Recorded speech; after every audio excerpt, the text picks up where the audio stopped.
What is probably one of the absolute best things you can do for your health? And it doesn't matter what goals you have for yourself, right? Like it doesn't matter if you're looking to, lose weight, right? Burn some fat, put on some muscle. It doesn't matter if you actually have, some long-standing chronic health issues, autoimmune issues, you name it.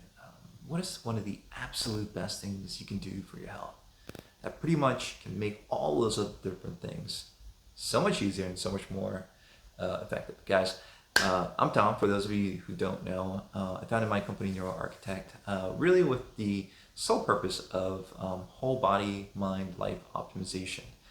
Really, it's just about giving you all the tools and knowledge, the things you need to empower you, right? Make myself obsolete, because you don't need someone telling you what to do. You need to be able to do this for yourselves. And I guide you through it, of course, and I hold you accountable. But what I love to do is help people figure out exactly what they got to do to get themselves where they need to go. Now, one thing, and especially for those of you who've known me for a long time, you know that I'm very, very, very deep into the mental and emotional health wellness space. And one of the absolute best things that I have found for health, for effectiveness, for productivity and efficiency is learning to balance your nervous system. Your nervous system, because it is tied to every other system in the body, right? So to illustrate this real quick, right? Let's say you're trying to lose weight. Let's say you're trying to burn some fat. Now, of course, when it comes to either burning fat or putting on muscle, it is a hormonal game. When you're in the gym and you're engaging in some sort of resistance training, for example, right? You're producing hormonal changes. You're sending neuro signals to different muscle groups, telling them what to do, what you're trying to do with them, and what your goals are. When you're trying to burn fat, guys, if your body is, for example, if your nervous system is out of balance, if you are constantly producing adrenaline and cortisol, what it does is it actually steals pregnenolone from the body, and your body's ability to produce sex hormones, testosterone, estrogen, and additional hormones like growth hormone is drastically reduced. So you can't even do those things. You can work out as much as you want. You can even have the most stellar diet in the world, and you will not be able to, for example, burn fat or put on muscle if your nervous system is out of balance. Now, of course, let's talk about health in terms of disease and illness. Your body cannot focus on repairing itself when it is constantly in a state of fight or flight, right? If we don't know how to bring our nervous system down, if we don't know how to keep balance, how to regulate it, right? Because I'm not saying we shouldn't have it raised, right?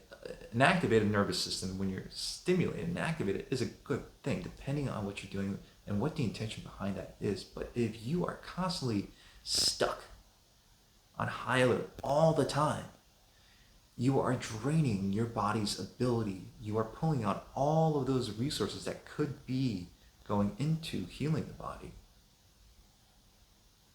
And you maintain a state of illness.